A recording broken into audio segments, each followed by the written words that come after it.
tu crois que tu es capable de te délivrer, lève la main et témoigne qu'il est capable, il est infiniment, abondamment, bien au-delà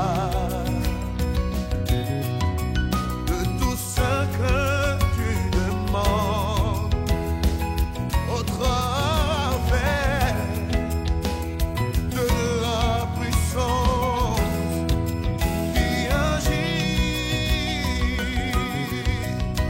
en toi.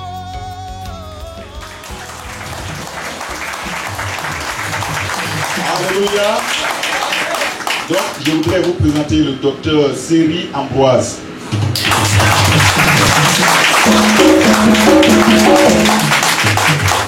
Sois le bienvenu.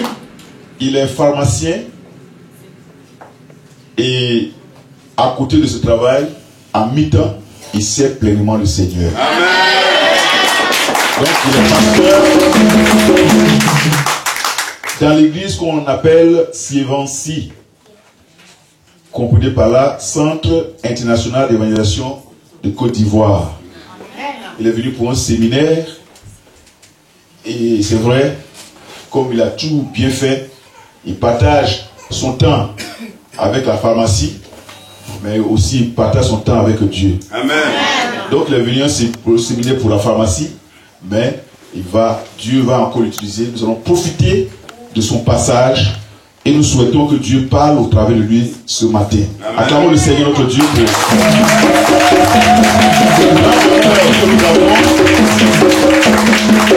de recevoir notre frère, le pasteur Séry Ambroise. Sois donc le bienvenu. Que Dieu vous bénisse. Amen. Nous allons donc prier pour notre frère, le frère Séry Ambroise, lui recommander la grâce de Dieu. Et prier aussi pour toi-même, pour que ton cœur soit préparé, comme tu es fertile pour recevoir la semence qui vient de la part de Dieu, pour que un fruit donne 100, l'autre donne 60, l'autre donne 30, comme la Bible dit. Prions ensemble, Seigneur. Ce matin, te rends toute la gloire. J'étais dans les ténèbres, j'étais noyé, Seigneur notre Dieu. Il t'a plu dans ton amour, dans ta miséricorde, de tendre ta main. Et lorsque j'ai saisi ta main, lorsque j'ai saisi ta tunique éternelle, ma vie a changé. Elle n'était plus la même. C'est pourquoi ce matin, je lève la voix pour te rendre toute la gloire. Alléluia. Merci Seigneur pour ce privilège que tu m'accordes ce matin de me tenir devant ce peuple. Qui suis-je? Seigneur, tu n'as pas regardé à ma nature pécheresse. Tu n'as pas regardé à mon cœur mauvais. Mais tu t'es souvenu de ton sang qui a coulé à la croix du calvaire. Seigneur, je te dis merci. Viens nous assister ce matin. Dispose nos cœurs, libère nos cœurs. Fais-nous entrer dans ta gloire ce matin. Au nom de Jésus. Amen. Que Dieu nous bénisse. Amen. On va s'asseoir. Je voudrais remercier le pasteur de l'église locale et le missionnaire et notre grand-père qui est là. Je salue également le peuple de Dieu pour ce privilège qu'il m'accorde d'être devant vous. Ça fait exactement 38 ans que j'ai mis pied en France. J'ai mis pied en France en 1974, étudiant boursier de l'État de Côte d'Ivoire. Et j'ai atterri en Normandie, au nord, où j'ai commencé mes études et je les ai terminées en Anjou, à Angers, dans la zone de la Maine-et-Loire. Alléluia. Amen. Donc ça dit que il y a longtemps que je suis là parmi vous qui êtes ici. Et quand j'ai fini mes études, le Seigneur m'a fait la grâce de retourner au pays. Et j'étais un fonctionnaire. Et après, j'ai ouvert ma pharmacie. Ce n'était pas tout, je n'avais pas encore fini. Dieu n'avait pas fini avec moi. Il dit, je t'ai mis dans cette pharmacie pour que tu puisses annoncer ma parole. J'ai dit, mais Seigneur, je ne suis pas formé pour annoncer l'évangile. Il dit, je t'ai sauvé, je t'ai racheté par mon sang. J'ai payé le prix de mon fils unique. Et tu as la vie, fais mon œuvre. Alléluia. Bien-aimé, tout un chacun qui a accepté Jésus, nous sommes tous des serviteurs et des servants de Dieu. Et ça, c'est une grâce. Amen. Et c'est ainsi que, Dieu voulant, dépendamment de ma profession, j'ai suivi la formation biblique, la Living Dog Ministry. Nous avons fini, nous avons passé quelques temps à Oklahoma, aux États-Unis. Nous sommes revenus sont partis au Ghana. Et quand Yongisho est venu, il nous a appelés chez lui en Corée. Nous avons passé aussi un moment. Alléluia. C'est aussi une grâce. Et ce matin, si je suis là, ce n'est pas pour vous parler de moi, c'est pour vous parler de Jésus. C'est lui notre sauveur. Amen. Mais étant des individus, il fallait d'abord se présenter. Que Dieu nous bénisse. Et lorsque nous sommes venus pour le programme de Pharmagora, c'est un programme qui a lieu tous les ans, qui réunit tous les pharmaciens d'obédience francophone du monde entier. Nous nous retrouvons à Porte de Versailles. Et j'étais là il y a 3 ans. L'année passée, je devais venir, mais à cause des événements qui ont eu lieu en Côte d'Ivoire, j'avais le visa, le billet, je n'ai pas pu bouger. Et cette année, Dieu a permis que nous soyons là. Amen. Et quand je suis venu, il y a mon jeune frère qui m'a accueilli. Le jeune frère, nous sommes ensemble. Il a même travaillé dans ma pharmacie. Dieu l'a pris et il est venu en France. Vous voyez, Dieu a un plan pour chacun. Je ne pouvais pas imaginer un jour que c'est par lui que Dieu passerait pour que je vienne en France pour prêcher. On acclame le Seigneur pour la vie.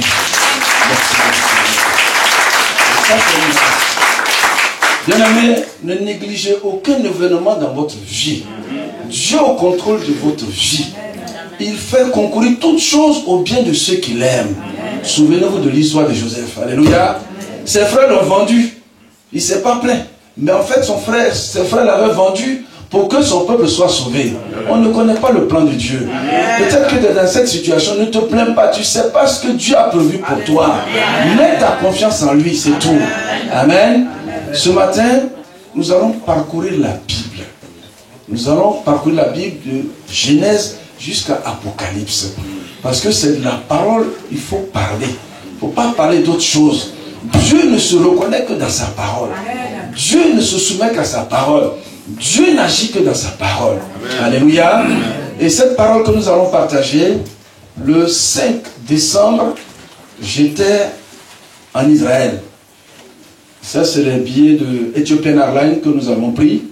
Le 5 décembre, Dieu a permis que nous soyons en Israël, où nous sommes restés jusqu'au 19 décembre. Et nous sommes revenus. Et c'est là-bas que le Seigneur nous a fait la grâce. Lorsque nous étions au bord du lac de Galilée, à Tiagba, là où Jésus a multiplié les 5 pains et 2 poissons, c'est là que cette parole que nous partageons aujourd'hui, nous l'avons reçue. Alléluia. Bien. Vous savez, la Bible, elle est faite pour tout le monde. Et nous allons donc prendre notre Bible dans le livre de Luc. Le livre de Luc. Je vais aller pas à pas.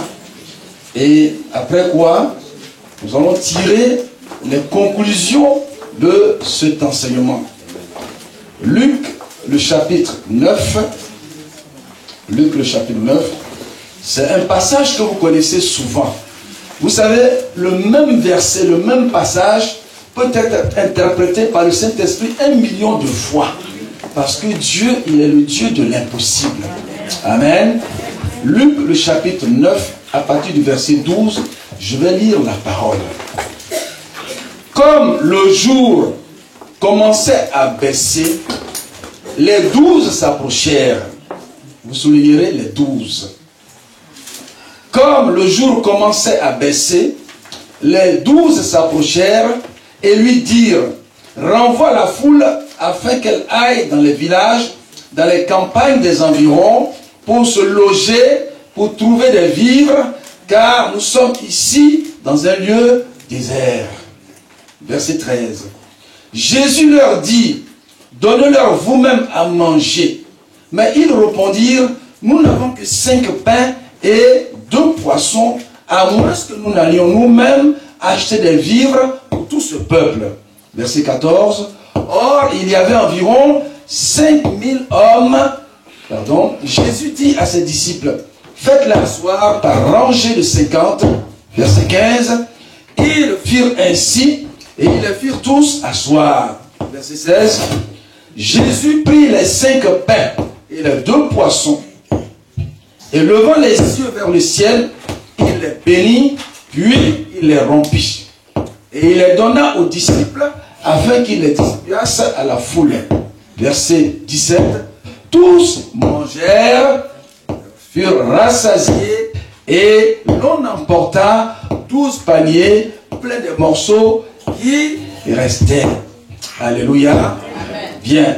Je voudrais que vous reteniez deux mots dans tout ce passage. Merci. Je voudrais que vous reteniez deux mots dans tout ce passage. Les 12 disciples, les 12, au verset 12, et les 12 paniers. Les 12 paniers de provision. L'enseignement que nous allons partager va tourner autour de la signification du chiffre 12 dans la Bible. Alléluia. Amen. Vous voyez, Jésus était avec les 12 disciples et il a fait un miracle. 5 pains, 2 poissons sont multipliés. Il est resté 12 paniers. Pourquoi n'a-t-on pas dit que Jésus était avec 11 personnes, avec 7 personnes? Pourquoi la Bible ne dit pas qu'il est resté 8 paniers, il est resté 20 paniers et c'est forcément 12? Alléluia. Amen. Alors nous allons parcourir la Bible pour voir qu'est-ce que Dieu dans l'Ancien Testament fait du chiffre 12, qu'est-ce qu'il fait du chiffre 12 dans le Nouveau Testament, et nous allons tirer les leçons. Alléluia. C'est très important. Quand nous regardons dans le livre de Genèse, chapitre 49, verset 28, je vais citer les passages, je vais citer le contenu pour qu'on aille un peu plus vite. Donc, je cherche le chiffre 12 dans l'Ancien Testament. Et nous allons parcourir l'Ancien Testament pour voir qu'est-ce que Dieu fait du chiffre 12 dans l'Ancien Testament. Alléluia. Bien, donc quand nous regardons dans Genèse 49, verset 28, il est écrit, ce sont là ceux qui forment les 12 tribus d'Israël. Genèse 49, verset 28. Vous notez simplement, je vais lire. Genèse 49, Genèse, verset 28. On peut avancer? Amen. Ok. Genèse 49, verset 28. Ce sont là, je cite, ce sont là ceux qui forment les 12 tribus d'Israël. Donc, déjà dans Genèse, Dieu parle du chiffre 12 avec les 12 tribus d'Israël. Alléluia. Israël avait 12 enfants. Et Israël ne s'appelait pas Israël, s'appelait Jacob. Quand il a été baptisé Israël, il a eu 12 enfants. Et ces 12 enfants, ce sont les 12 tribus d'Israël. C'est par ces 12 tribus que le peuple juif s'est multiplié jusqu'à aujourd'hui. Donc nous voyons déjà qu'à partir de 12, Dieu commence à multiplier, Dieu commence à faire des choses. Alléluia. Amen. Nous continuons. Nous regardons dans Exode chapitre 24, verset 4. Exode chapitre 24, verset 4. Je lis la parole. Moïse bâtit un autel au pied de la montagne. Exode chapitre 24, verset 4. Moïse bâtit un autel au pied de la montagne et dressa 12 pierres. Alléluia. Amen. Nous retrouvons le même chiffre 12 ici. 12 de quoi? Moïse qui est descendu du Sinaï, du mont Sinaï, a pris une pierre pour chacune des 12 tribus. Il a bâti un autel. Il a dressé un autel pour les 12 tribus. Alléluia. Amen. Donc nous voyons encore ici, même pour adorer Dieu, parce que l'autel, c'est le lieu, ici nous sommes sur un autel. Dans le monde spirituel, l'autel, c'est le lieu où le prêtre invoque l'esprit. Si, étant des chrétiens, nous invoquons ici le Saint-Esprit. Mais si tu n'es pas chrétien, tu es païen, tu invoques des démons. Nous connaissons tous des hôtels, parce que nous sommes des Africains. Vous savez, dans nos villages, les fétiches là, c'est un hôtel. Hein? Tu fais un canari là, ou alors une montagne ou un arbre, tu vas, tu l'adores. C'est un hôtel. C'est là que tu invoques les esprits. Et là, tu invoques les démons. Alléluia. Amen. Ici, Moïse avait bâti cet hôtel pour rendre gloire à l'Éternel. Alléluia. Et il a pris 12 pierres. Il n'a pas pris 13, 14, 15. Il en a pris 12. Donc, vous voyez que même pour communier avec Dieu, il faut bâtir un autel avec 12 pierres. Nous continuons dans le livre de Nombre 31, verset 5. Nombre 31, verset 5. Là aussi, pour constituer une armée, il fallait prendre par tribu 12 000. Alléluia, il fallait prendre 1000. Et comme il y avait 12 tribus, ça faisait 12 000 personnes pour aller à la guerre. Pourquoi Dieu ne prend pas 7 000, 4 000, 2 000, il prend 12 000? Parce qu'il sait qu'avec 12, il y a la grâce. Avec 12, il y a la bénédiction. Avec 12, il y a la multiplication. Alléluia. Nous continuons. Dans le livre de Deutéronome, chapitre 1, verset 23, Deutéronome, chapitre 1, verset 23, il est écrit: ce ta vie me parut bon, et je pris 12 hommes parmi vous, un homme par tribu. Alléluia. Moïse devait envoyer des espions à Canaan pour aller explorer Canaan. Il a choisi une personne par tribu, il a pris 12 personnes. Alléluia. Là encore, on voit l'importance du chiffre 12. Et nous venons dans le livre de Josué. Josué, le chapitre 3. Josué, le chapitre 3. Pratiquement tout le chapitre du chapitre 3, tout le chapitre 4, tout le chapitre 4 de Josué et le chapitre 3, là même, on développe même l'action du chiffre 12. Quand le peuple devait traverser le Jourdain, il y avait un obstacle. Il y avait le Jourdain qui était l'obstacle avant d'atteindre la terre promise. Alléluia. Donc il y avait un problème. Dieu a dit à à Josué, Josué, il faut dire au sacrificateur qui porte l'arche. Tout ça est écrit dans le livre de Josué, chapitre 3, chapitre 4. Je le résume pour vous. Quand les chantres, quand les porteurs de l'arche d'alliance mettront le pied dans le Jourdain sera coupé en deux comme je l'ai fait pour la mer Rouge.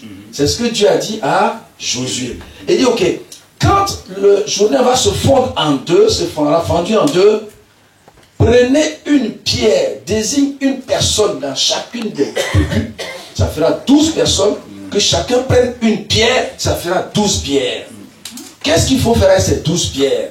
Eh bien, avec ces 12 pierres, tu vas bâtir un hôtel. Amen. Alléluia. Amen. Et ensuite, dans Josué chapitre 4, Josué lui-même, pas maintenant les 12, lui-même, il a pris encore 12 pierres. Et il a bâti un autre hôtel à Gilgal. Alléluia. Amen. Ça dit quoi? Après le miracle, ils ont choisi 12 pierres pour honorer Dieu. Amen. Vous verrez qu'au fur et à mesure qu'on avance, 12 apparaît toujours après une grâce divine. Et nous allons continuer. Après donc Josué, je m'arrête là. Je m'arrête à Josué. Je m'arrête à Josué pour vous dire quoi? Que nous avons expérimenté ce que nous sommes en train de prêcher. Vous verrez que quand Josué a pris les 12 pierres, il a bâti un hôtel. Alléluia. Dans notre communauté, nous sommes partis plus loin. Parce que là, en fait, je suis en train de partager la parole pour que les pasteurs puissent maintenant organiser des prières sur la base de beaucoup de choses. Il y a beaucoup de choses. Quand Josué a pris les 12 pierres pour bâtir un hôtel, nous avons pris ce passage pour faire des prières là-bas. Et qu'est-ce qu'on a dit? On a dit à l'assemblée, bien aimé, chacun va venir avec 12 pierres. Où tu vas trouver caillou là? Parce qu'il fallait relancer l'église. Or, quand tu relances l'église, Dieu aussi trouve des portes. Alléluia. Amen. Donc nous avons dit, bon, nous allons prendre attache de ce que Josué a fait. Il a bâti un hôtel. Nous aussi, nous allons bâtir un hôtel. Mais nous n'allons pas bâtir l'hôtel avec des cailloux. Nous allons bâtir l'hôtel avec des moyens financiers pour que l'œuvre de Dieu avance. Amen. Je ne vais pas m'arrêter à ça. Ça, c'est juste un exemple. Alors, nous avons demandé à l'église que chacun vienne avec ses 12 pierres. Puisque nous sommes dans la crise, si tu n'as rien, réunis au moins 12 pierres de 5 francs. Ça fait combien? 60 francs. Ça fait 12. L'essentiel, c'est d'avoir le chiffre 12. Donc, on a pris 12 pierres de 5 francs pour ceux qui avaient que 5 francs, 12 pierres de 10 francs pour ceux qui avaient 10 francs, 12 pierres de 25 francs, ainsi de suite, selon que Dieu t'a béni. Et on a réuni cela, et nous avons prié, on a bâti l'hôtel de 12 pierres. Bien aimé, il y a eu des témoignages dans l'église. Moi-même, j'ai été l'objet d'un témoignage. J'avais un locataire qui me devait de l'argent qu'il n'avait jamais payé. Et ce jour-là, il m'a appelé pour me remettre un chèque d'1,5 million. Après que nous ayons posé ce acte spirituel, beaucoup ont rendu témoignage. Alléluia. Nous continuons sur la base des 12. Des 12, du chiffre 12. Je n'ai pas fini. Vous savez, le chiffre 12, pour ceux qui sont dans les entreprises, un conseil d'administration, il y a combien de personnes dans le conseil d'administration? Un conseil d'administration, c'est l'organe qui dirige une entreprise. C'est 3 au minimum, 12 au maximum. C'est ce que la loi stipule. Où ils ont pris ça? C'est dans la Bible. Le monde connaît le pouvoir de la Bible. C'est le chrétien qui ignore la puissance de la Bible. Je n'ai pas fini, je continue. Ça, c'est simplement dans l'Ancien Testament. Je vais raccourcir pour aller dans le Nouveau Testament. Pour parler du chiffre 12 dans le Nouveau Testament. Alléluia. Amen. Dans l'Ancien Testament, j'ai cité tout cela et je me suis arrêté à Josué. Maintenant, je vais aller dans le Nouveau Testament pour chercher le chiffre 12 là-bas. Et quel autre miracle Dieu va faire encore? Regardez bien dans Matthieu 19, 28. Matthieu 19, 28. Jésus parle de 12 trônes et des 12 tribus. Est-ce que vous voyez? Matthieu 19, 28. Jésus a parlé de 12 trônes. Il a parlé des 12 tribus. Dans le Nouveau Testament, même Jésus parle aussi du chiffre 12. Regardez dans Luc chapitre 22, au verset 30. Il est question du jugement des 12 tribus. Le chiffre 12, il sort encore. Regardez dans le livre de Actes, chapitre 26, verset 7. Actes 26, verset 7. 12 tribus qui servent Dieu constamment nuit et jour dans l'adoration. Il est toujours question de 12. Et maintenant dans Apocalypse, Apocalypse le chapitre 7. Apocalypse le chapitre 7. Vous prenez le 5, le 6, le 7, le 8. Il vous cite les noms des 12 tribus d'Israël. Vous avez Judas, vous avez Ruben, vous avez Gad, les 3 premiers groupes. Ensuite, vous avez Aser, vous avez Nephtali, vous avez Manassé, le 2e, 3e groupe. Et ensuite, vous avez Simeon, Lévi, Issachar. Et ensuite, enfin, Zabulon, Joseph, Benjamin. Ce sont les 12 tribus. Le chiffre 12, bien aimé, est très important pour Dieu. Le chiffre 12 est un chiffre que Dieu utilise pour multiplier les grâces. Et nous allons voir maintenant dans Apocalypse. Je vais détailler Apocalypse. Prenez Apocalypse, Revelation, le dernier livre de la Bible. Apocalypse au chapitre 21. Vous verrez que dans Apocalypse au chapitre 21, bien aimé, Dieu, Apocalypse chapitre 21, je vais prendre le temps de le lire parce que nous allons tirer beaucoup d'enseignements de prière surtout. En fait, ce n'est pas parler pour parler, mais c'est parler pour amener les personnes à la prière et rentrer dans leur bénédiction. C'est ça qui est important. Donc, dans Apocalypse chapitre 21, il est écrit à partir du verset 12. Je commence même à partir du verset 10.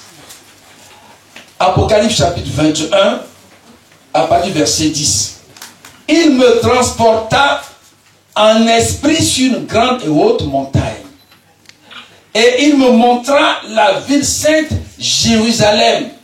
Alléluia. Amen. Ici, c'est la description de la nouvelle Jérusalem, qui n'a rien à voir avec la Jérusalem actuelle. Je lis la parole. Il me transporta en esprit sur une grande et haute montagne. Il me montra la ville sainte Jérusalem qui descendait du ciel d'auprès de Dieu, ayant la gloire de Dieu. La nouvelle Jérusalem a la gloire de Dieu. La Bible déclare que son éclat était semblable à celui d'une pierre très précieuse. Imaginez un diamant, l'éclat du diamant. La Bible dit que la nouvelle Jérusalem avait l'éclat du diamant. Et d'une pierre de jaspe transparente comme du cristal. J'ai commencé par le verset 10. Je vais au verset 12. Elle avait une grande et haute muraille. Écoutez bien. Elle avait 12 portes. Est-ce que vous comprenez? Amen. Elle avait 12 portes. La Bible dit quoi? Que Jésus-Christ, c'est lui qui est ce porteur de la clé de David. Alléluia. Jésus-Christ porte la clé du règne de David. Quand il ouvre une porte, personne ne peut la fermer. Quand il ferme une porte, personne ne peut l'ouvrir. Est-ce que vous savez qu'on a beaucoup de nos portes de bénédiction qui sont fermées par le monde spirituel? Il est important que vous allez rentrer dans ce programme de Pâques, que vous puissiez ouvrir vos portes de bénédiction. Il y en a au moins 12. Ça veut dire que chacun a au moins droit à 12 bénédictions. Alléluia. C'est pour cela que je vous ai dit que ça va se faire dans des jeûnes et prières que l'Église va organiser sur plusieurs programmes. L'Église va organiser des moments, parce que ce message, je l'ai partagé dans les églises à Bobo, à Yopougon. Ils prennent des jeûnes de 12 jours et ils réclament pour chaque fidèle le minimum de 12 bénédictions selon la parole de Dieu. Chacun, normalement, a droit à au moins 12 portes de bénédiction. Tu n'as même pas atteint encore une porte qui soit ouverte. Oh, il suffit que Dieu t'ouvre une seule porte, tu vas rentrer dans ta grâce. Amen. Nous avons tous des portes qui sont pratiquement fermées, mais Jésus est venu pour les ouvrir. Alléluia. C'est pourquoi il dit dans la Nouvelle Jérusalem, elle avait 12 portes. Imaginez-vous que le Seigneur t'ouvre au moins 2 portes dans une année. C'est une grâce. C'est une grâce. Amen. Donc ça nécessite de jeûner et prier pour réclamer l'ouverture des portes que l'ennemi avait fermées. Les portes de mariage, les portes d'élévation, de succès, d'emploi. Toutes ces portes-là, l'ennemi les a bouclées. Et la clé a mis dans sa poche. Il n'y a que Jésus qui puisse retirer cette clé-là pour ouvrir ces portes de bénédiction. Amen. Alléluia. Amen. Donc ça aussi, la communauté doit pouvoir s'organiser pour avoir des veillées, d'avoir des moments de prière intense pour que chacun rentre dans sa porte de bénédiction, dans sa porte de grâce. Nous continuons. La muraille, je remonte un peu verset 12, elle avait une grande et haute muraille, elle avait 12 portes, et sur les portes, 12 anges. 12 anges, qu'est-ce que la Bible dit? L'ange de l'Éternel campe autour de ceux qui le craignent. Ce n'est pas une vue de l'esprit. Alléluia. S'il y a au moins, tu as la certitude au moins d'un ange qui est là pour combattre pour toi, c'est une grâce. Tu peux invoquer la grâce de Dieu, que le Seigneur remplit autour de toi les miracles de feu, que les anges campent autour de toi et qu'ils puissent combattre pour toi. Parce que quand la parole suit et que tu invoques la grâce de Dieu sur la base de la parole, ça s'accomplit. Alléluia. Nous continuons. 12 portes, 12 anges et des noms, ceux des 12 tribus d'Israël. On retrouve encore toujours le chiffre 12. 12. Nous continuons. La muraille de la ville avait 12 fondements. 12 fondements, tout à l'heure le pasteur a parlé de délivrance ici. 12 fondements, bien aimés. Les fondements d'un homme, c'est quoi? Les fondements d'un homme, c'est d'abord la vie de ses parents, papa et maman. La vie des parents de ses parents. La vie qu'ils menaient. Oh, nous sommes tous issus des familles païennes, des familles d'adorateurs. Ça veut dire que nos fondements sont des fondements d'idolâtres. Nous avons le fondement de féticheurs. Nous avons le fondement de sorciers. La Bible dit qu'il y en a 12. Ça veut dire que si tu as 12 fondements qui sont comme ça, comment tu peux avancer? Où tu peux aller? Donc il faut qu'on brise les fondements. Alléluia. Il va y avoir dans l'église des moments de jeûne et prière pour briser le fondement de chacun, une à une. Parce que ce que tes ancêtres ont fait, ce qu'ils ont fait, il y a des démons qui sont là pour exécuter cela jusqu'à toi, à ta promotion. Oui. Et si tu ne le sais pas, tu es chrétien dans l'église, tu ne connais pas la lecture de ta fondation, tu sais dans l'église, mais 2 jours après on te ramène, on dit non, il est dans l'impudicité. On dit non, il a volé, il est dans la drogue. Pourquoi? Parce que sa fondation n'a pas été renouvelée. Amen. Il sert Dieu sans avoir renouvelé sa fondation. Amen. Alléluia. Amen. Donc cela aussi doit se faire. On doit renouveler, on doit renverser toutes les mauvaises fondations et on te bâtit maintenant dans la nouvelle fondation de Jésus-Christ. Un arbre dont les racines sont pourries ne peut pas aller loin. La fondation, ce sont tes racines dans lesquelles tu puises. Quand tu as accepté Jésus aujourd'hui, que tu arrives à la délivrance, tout ce que tes parents adoraient dans les villages, les rivières, les eaux, tout ça tu dois renoncer parce que ça concerne tes fondations. Tu renonces et tu ne retournes plus à cela. En ce moment-là, tu es fondé en Jésus-Christ et ta vie maintenant peut aller tranquillement. Autrement dit, tu as beau être serviteur, tu vas être réclamé par tes fondations. C'est pour cela, il est question de 12 fondements. Il faut les détruire pour que le Seigneur rebâtisse une nouvelle fondation qui est le roc, qui est Jésus-Christ. Alléluia. Nous continuons. La muraille de la ville avait 12 fondements et sur eux les 12 noms des 12 apôtres de l'agneau. Nous allons partir dans Apocalypse le chapitre 22. Nous allons prendre le chapitre 22. Dans la même ville, la Nouvelle Jérusalem, Apocalypse chapitre 22, dans la même ville, dans la Nouvelle Jérusalem, je lis la parole, il me montra un fleuve d'eau de vie. Dans cette ville-là, il y avait un fleuve d'eau de vie qui coulait. Il me montra un fleuve d'eau de vie limpide comme du cristal qui sortait du trône de Dieu de l'agneau. Au verset 2. Au milieu de la place de la ville et sur les deux bords du fleuve, il y avait un arbre de vie. L'arbre de vie dont il était question dans le jardin d'Éden. Quand Dieu a dit à Adam et à Ève, tu ne mangeras pas du fruit de l'arbre de la connaissance du bien et du mal. Si tu en manges, tu en mourras. Il y avait un deuxième arbre, l'arbre de la vie. Alléluia. C'est de cet arbre-là qu'il est question maintenant. Au milieu de la ville, au milieu de la place de la ville, sur les deux bords du fleuve, il y avait un arbre de vie produisant 12 fois des fruits, rendant son fruit chaque mois. Pendant combien de mois? 12 mois. Le calendrier, il est là. Un calendrier, c'est 12 mois. Ce n'est pas un homme qui a inventé, c'est Dieu qui a prévu sa chose. Une année, c'est 12 mois. Parce que Dieu l'a dit. Alléluia. Et c'est clair. Il y avait un arbre de vie produisant 12 fois des fruits, rendant son fruit chaque mois. Chaque mois, il rendait un fruit. Ça veut dire quoi? C'est là maintenant je vais vous amener. L'année 2012. Est-ce que je termine par quoi? L'année 2012 se termine par le chiffre 12. Et qu'est-ce qu'on a dit du chiffre 12? C'est un chiffre que Dieu utilise pour ouvrir des portes. C'est un chiffre que Dieu utilise pour apporter des grâces. L'année 2012 est une année de bénédiction. C'est une année où chacun doit rentrer dans sa grâce. À la lumière de la parole de Dieu. Alléluia. Ce message, nous l'avons reçu le 5 décembre à Jérusalem. Et nous l'avons expérimenté.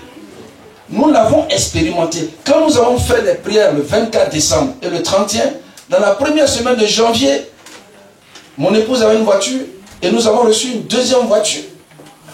Nous avons commencé à rentrer dans nos portes de bénédiction. Et nous avançons. Chaque année, quand je viens en France, j'ai droit à un visa de 3 petits mois. 3 petits mois. J'ai croisé quelqu'un, lui, sa belle-mère est venue, il a donné un visa de 14 jours.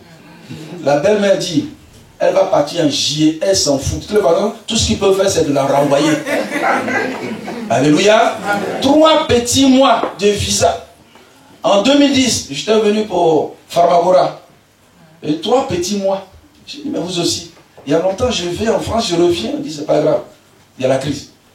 L'année passée encore, je vais, on me donne encore 3 petits mois.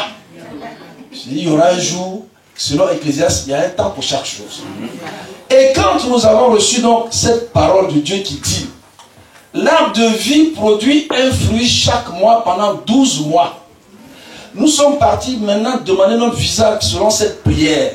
Nous voulons un visa pour chaque mois pendant 12 mois. Nous voulons un visa de 12 mois. Voilà la prière que nous avons faite. Bien-aimés, saisissez la parole pour prier. Quand nous avons fait cette parole et que cette prière, nous avons déposé notre visa. J'ai fait exprès pour venir avec mon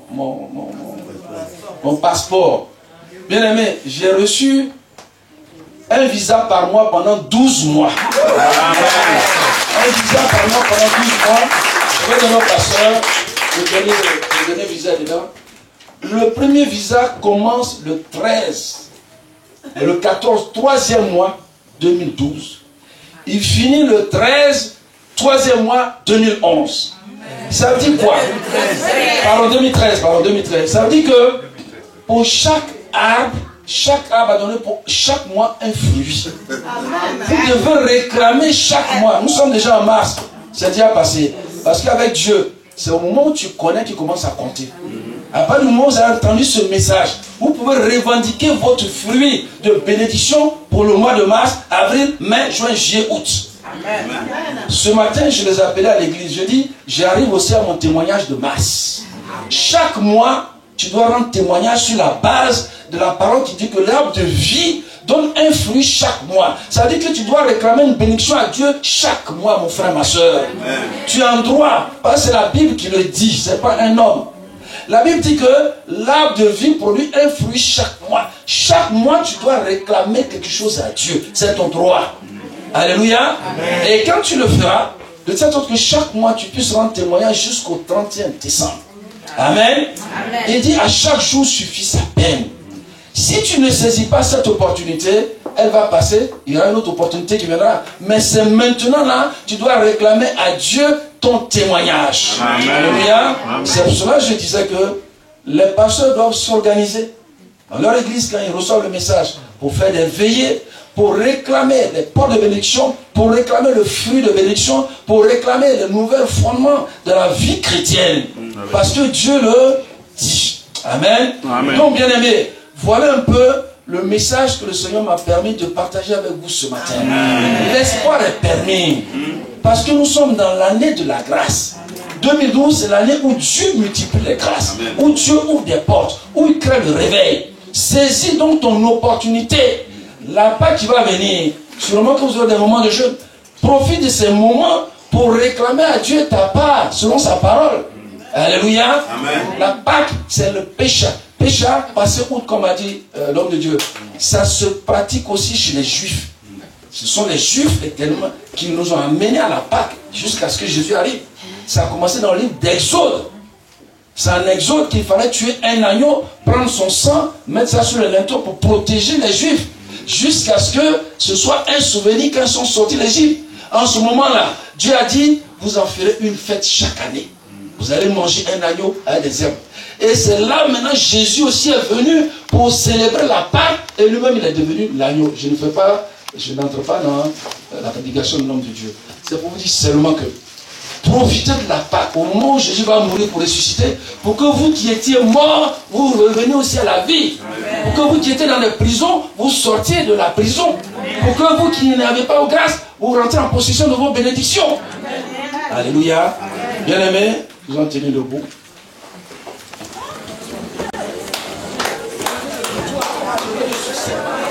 Ce matin que nous venions à cette assemblée pour apporter ta parole. Parce que tu as un plan merveilleux pour cette assemblée. Seigneur, merci. Mon Dieu, merci. Mon roi, merci. Sois béni, sois loué, sois magnifié. Gloire, honneur à toi.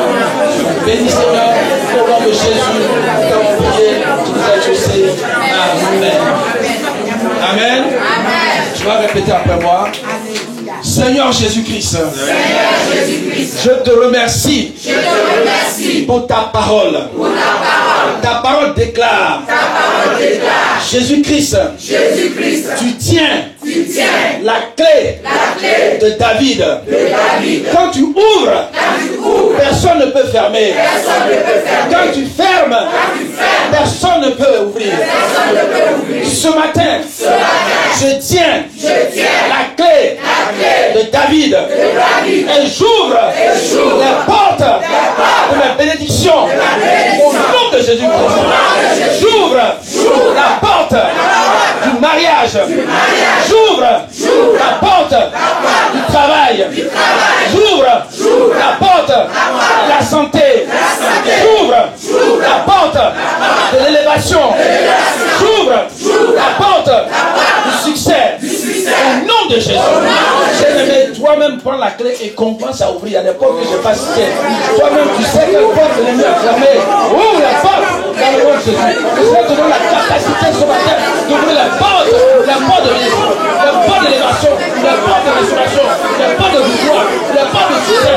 Dans le nom de Jésus. Merci Seigneur. Merci pour ta grâce. Sois béni, sois loué. Parce que c'est toi qui nous ce matin. La porte de ta bénédiction, la porte de grâce. La porte de succès, la porte de victoire, la porte de gloire, au nom de Jésus. Je bénis ton nom, Seigneur. Je lève ton nom, Seigneur. Je magnifie ton nom, Seigneur. Parce que tu as contrôle la porte de l'eau dans le nom de Jésus. Merci, Seigneur. Nous avons prié, nous sommes exaucés au nom de Jésus. Amen. Amen. Amen. Nous sommes exaucés au nom de Jésus. Tu vas répéter après moi, s'il te plaît. Seigneur Jésus-Christ, je te remercie pour l'arbre de vie, qui donne son fruit, chaque mois, pendant 12 mois. Seigneur Jésus-Christ, en cette année 2012, en ce mois de mars, donne-moi un fruit de bénédiction en mars, en avril, en mai, en juin, en juillet, en août, en septembre, en octobre, en novembre, en décembre, selon ta parole, au nom de Jésus-Christ. Seigneur Jésus-Christ, donne-moi de témoigner de ta gloire en cette année et la grâce au nom de Jésus. Merci Seigneur. Je vais prier pour vous. Levez la main s'il vous plaît. Seigneur, je te rends toute la gloire. Ton peuple a écouté ta parole. Ta parole est vie et esprit. Ta parole ne retourne point à toi sans avoir accompli ta volonté. Tu as dit dans ta parole que l'arbre de vie donne un fruit chaque mois pendant 12 mois. Regarde ton peuple qui soupire après toi. Regarde ton peuple, Seigneur, qui espère en toi. Regarde ton peuple, Seigneur, notre Dieu, qui a le regard fixé vers toi. Je prie maintenant que, Seigneur, tu puisses accorder à ton peuple un fruit chaque mois en toute cette année 2012 au nom de Jésus-Christ. Je prie, Seigneur, que cette année 2012, chaque membre de cette communauté, y compris les responsables de cette communauté, qu'ils puissent témoigner de ta gloire, de ta gloire, de ta gloire au nom de Jésus-Christ. Seigneur, je prie en ce mois de mars, qu'il y ait des témoignages puissants sur la base de ta parole au nom de Jésus-Christ. En ce mois d'avril, le mois de la résurrection, qu'il y ait des témoignages de résurrection, de grâce au nom de Jésus-Christ. Toute l'année 2012, que je plonge dans le sang de Jésus, qu'elle soit une année de témoignage pour cette église qui croit maintenant à tous égards. Cette église qui témoigne la puissance de Dieu. Cette église qui témoigne la gloire de Dieu. Merci Seigneur, parce que tout est accompli à la croix du Calvaire. Au nom de Jésus. Amen.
Par la parole et tout finit par la parole. Et cela concerne toute la communauté. Je lis cela dans Matthieu, le chapitre 25, à partir du verset 35. Car j'ai eu faim, vous m'avez donné à manger.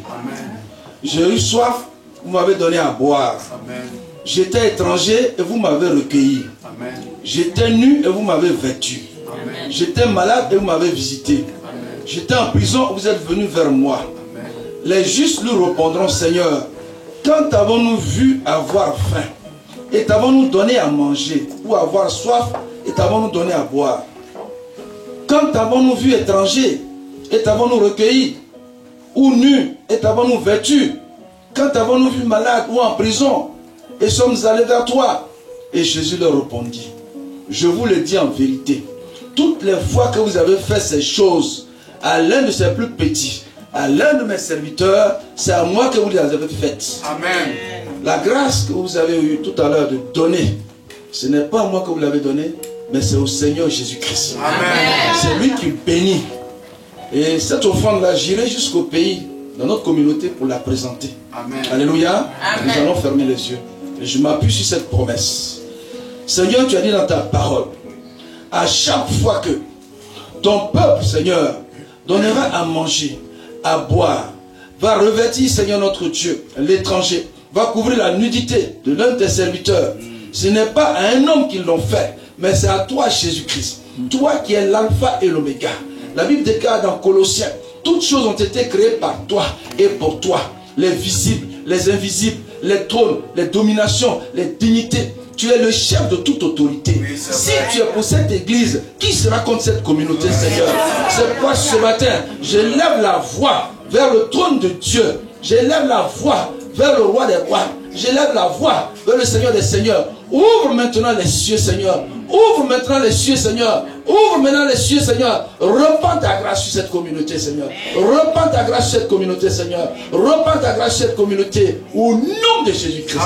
Merci, Seigneur, parce que tout est accompli. Au nom de Jésus. Amen. Amen.